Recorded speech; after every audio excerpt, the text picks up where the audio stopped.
I'm the ASMR psychologist. Welcome to your therapy session. Now,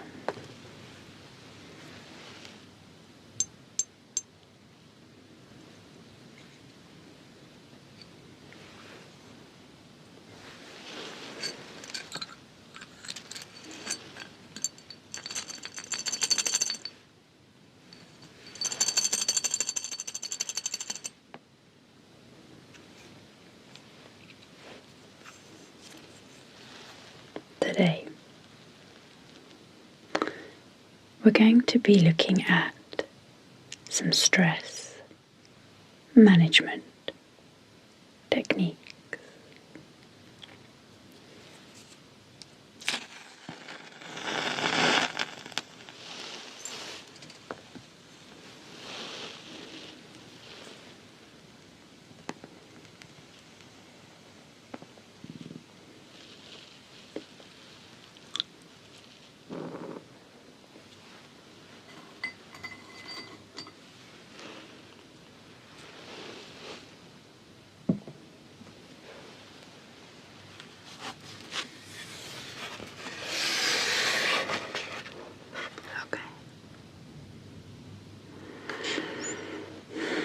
Now, stress is a big part of life, and it's born out of a response to situations that is designed to help us, designed by nature to help us to prepare and face and ultimately overcome challenges. But we seem to do something with this response that can often turn it into something that helps rather than hinders us.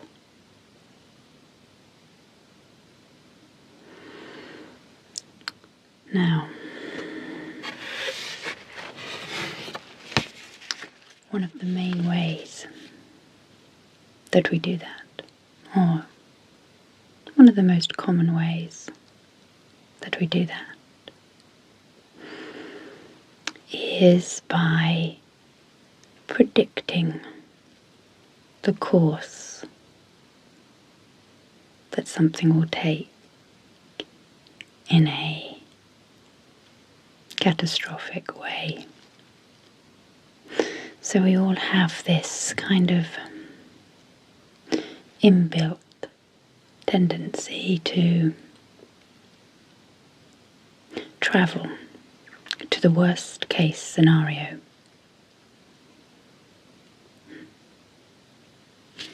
I'm just going to get a pencil.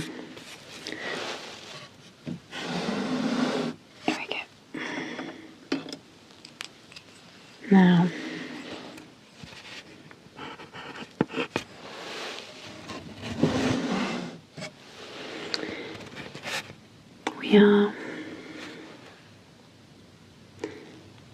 we're primed by nature to do this, particularly when we're faced with uncertainty, which is reasonably often. Now, for our ancestors, this tendency was part of their survival arsenal, if you like. It kept them safe. So imagine one of your ancestors were, let's say, foraging by a bush. They hear a rustle. There's an advantage to jumping to the worst case scenario and thinking, could be something in there that's going to eat me. and to act accordingly. All that is lost is a little bit of foraging time. But if our ancestor didn't jump to that worst case scenario, more than a little bit of foraging time could be lost.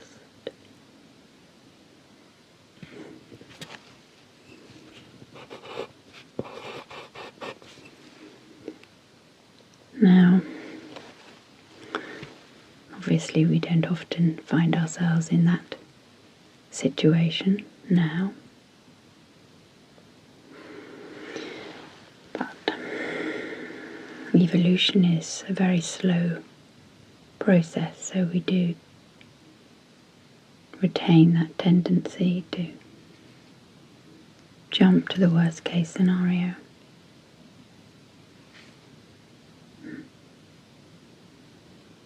So we need some techniques to help us with this, because it really does tend to turn stress levels up to an unhelpful point, past the point where that response is doing us any good.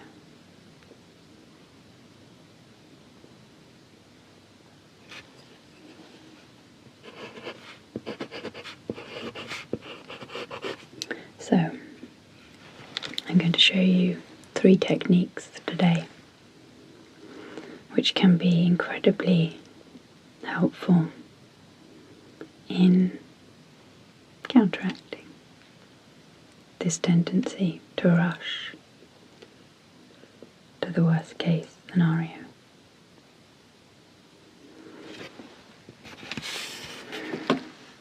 The first one. So, when we feel stressed, when we feel anxious, we have a tendency to muddle up possibility with probability. So it is the case that most things are possible. But we need to ask ourselves, how likely are they? How probable are they? So, the next time you notice yourself feeling anxious or stressed, try and identify your fear.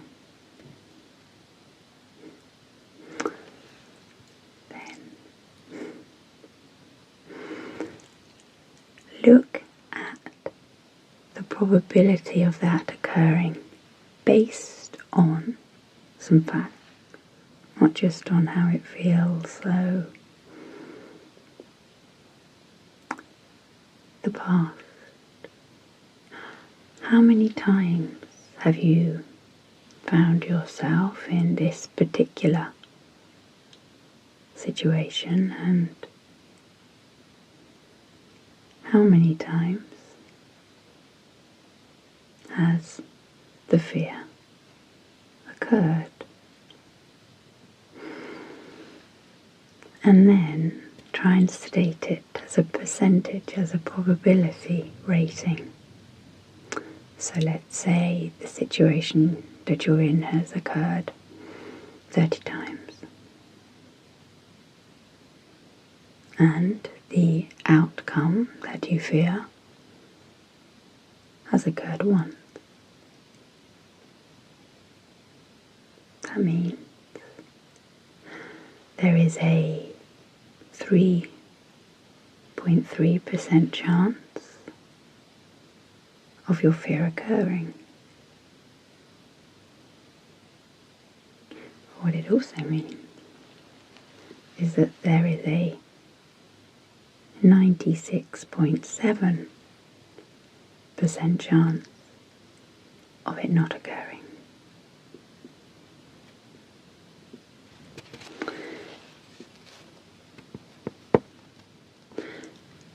And I think it's important to state it in that way. Numbers are so tangible, concrete. They're much easier to hold on to than words. So if you can have a number in your mind that you can hold on to, it will anchor you and calm you.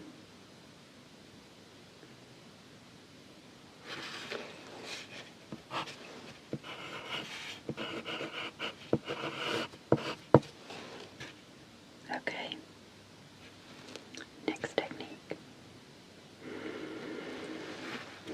So this might at a first glance seem a little counterintuitive, but what I want you to do the next time you're stressed,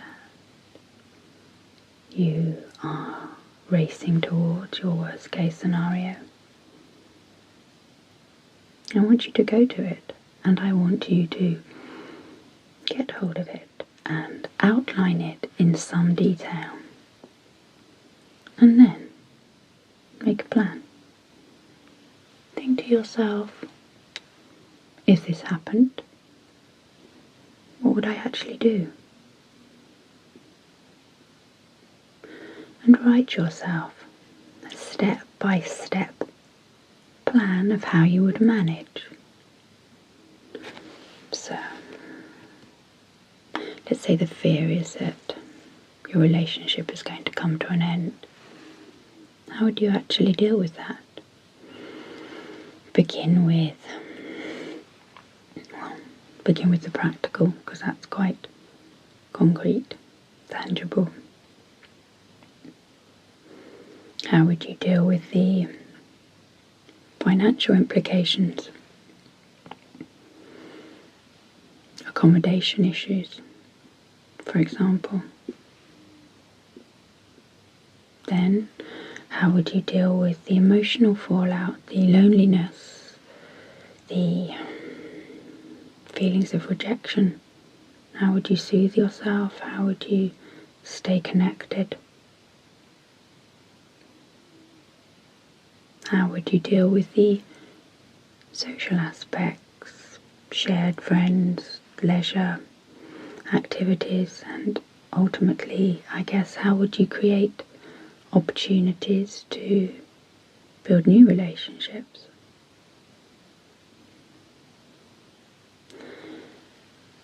What this will do is it will build your confidence, an amazing antidote to anxiety and stress. It will build your confidence that even in the very unlikely, the 3.3% likelihood of your worst case scenario occurring, you could handle it.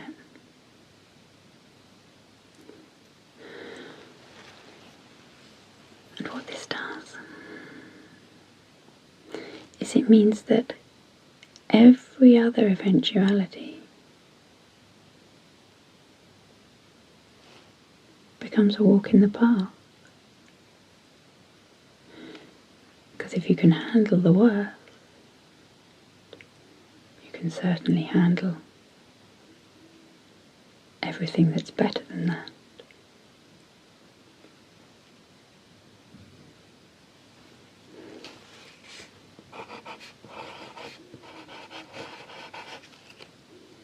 Okay. Last technique is going to involve a drawing.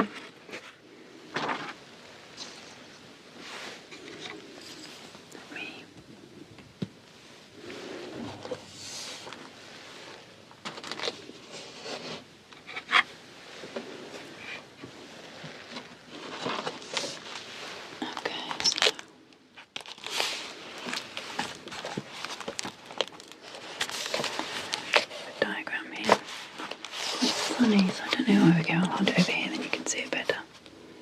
There we go. So this is my worst case scenario flowchart. So what you do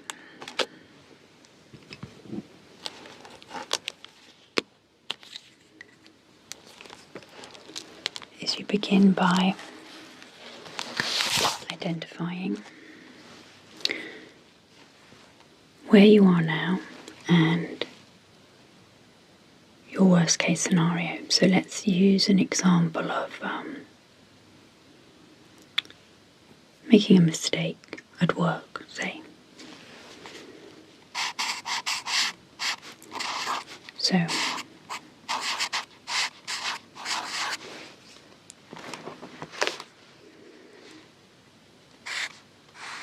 you write your current position in the first circle. Oops. There we go, mistake. And then your worst case scenario right at the end. So here the worst case scenario is being homeless, losing everything and then finding yourself on the street. Now, what you do is you take yourself through all of the steps that would need to occur to get you down to that worst case scenario. So, let's see what would have to happen. So, you make a mistake at work.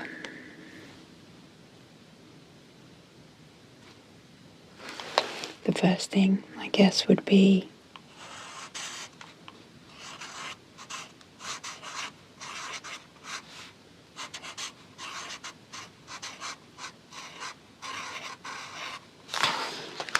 a verbal warning.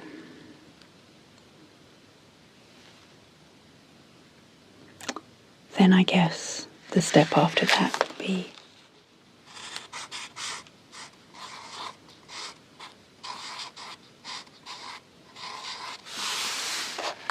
another mistake. Then I guess what follows that is often and I might just use the first letter there, a written warning. There we go. Then I guess you would need to make another mistake before you actually would get the sack, lose your job. Then you lose your job, so you'd have to apply for another and be unsuccessful.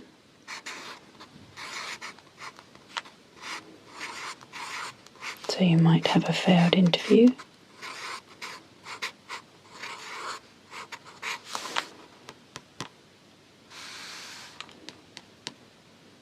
I guess you'd have another go.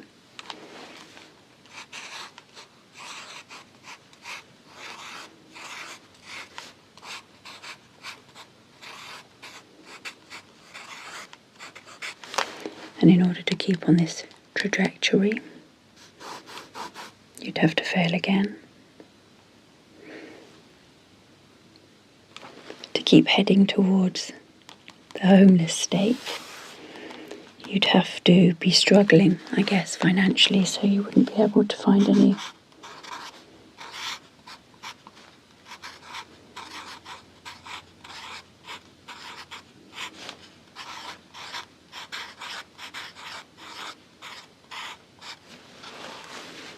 financial support. So that would mean that you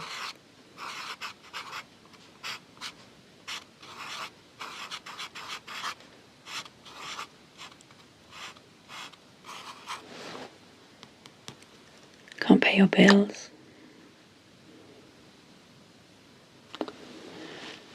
And I guess the final step would be having no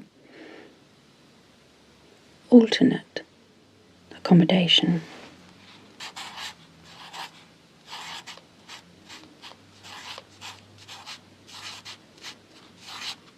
It's time for another fantastic drawing of a house.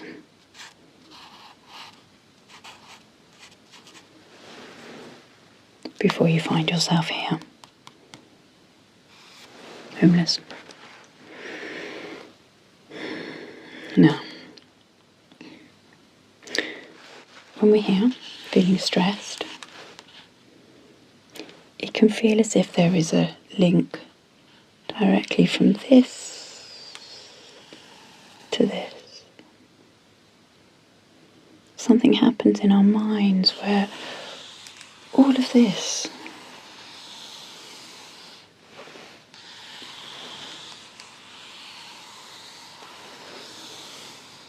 somehow evaporates, and we can jump directly from here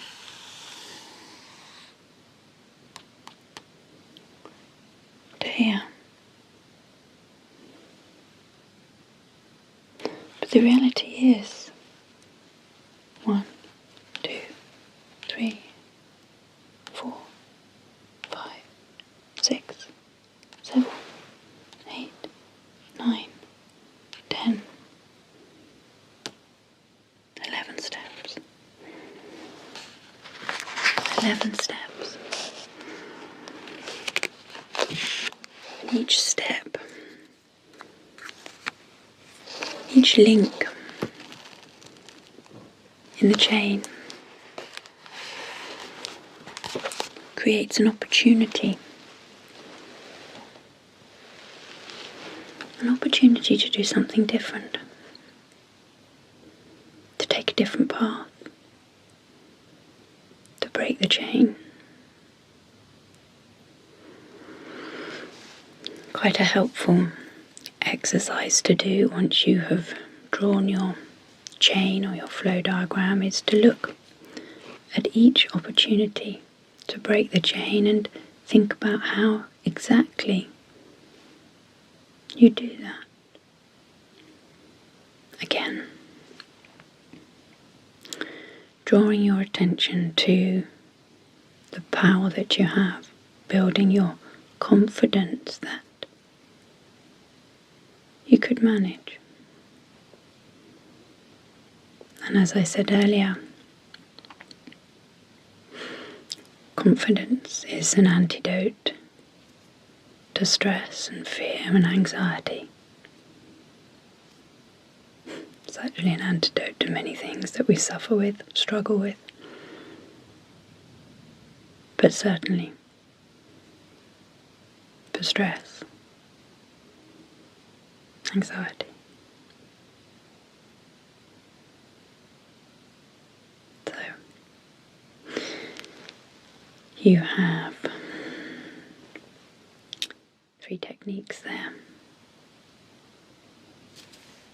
And if you work through them in the order that I've presented them to you,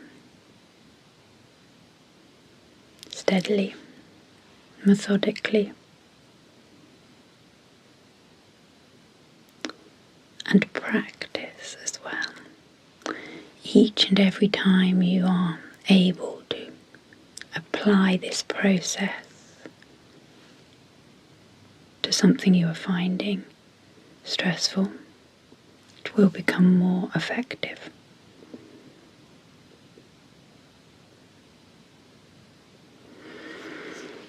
And you can monitor this, I think, by at the beginning of the process, rating your anxiety on a scale of 0 to 10, and then after completing the 3 exercises, rating your anxiety again on a scale of 0 to 10. Okay, so give it a go. See how you get on.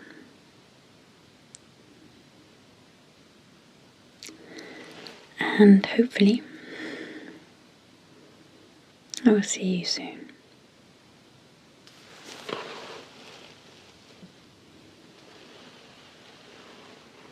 take care of yourself.